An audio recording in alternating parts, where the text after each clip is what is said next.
குடிசையிலே கொஞ்ச காலம் தங்கி பாருலே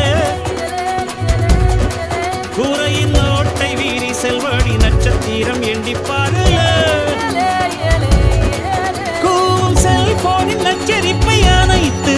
கொஞ்சம் செல்வண்ணின் உச்சரிப்பை கேப்போ வெறும் காலில் செருப்பின்று நடந்து மண்ணோடு பேசிக்கொண்டு போவோம் மழலைகளாவோ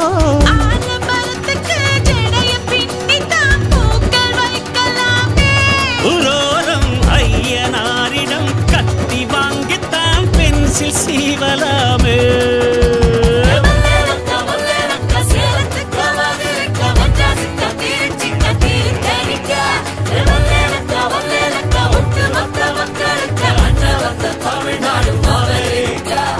காவிரி யாரும் கை குத்தல் அரிசியும் மறந்து போ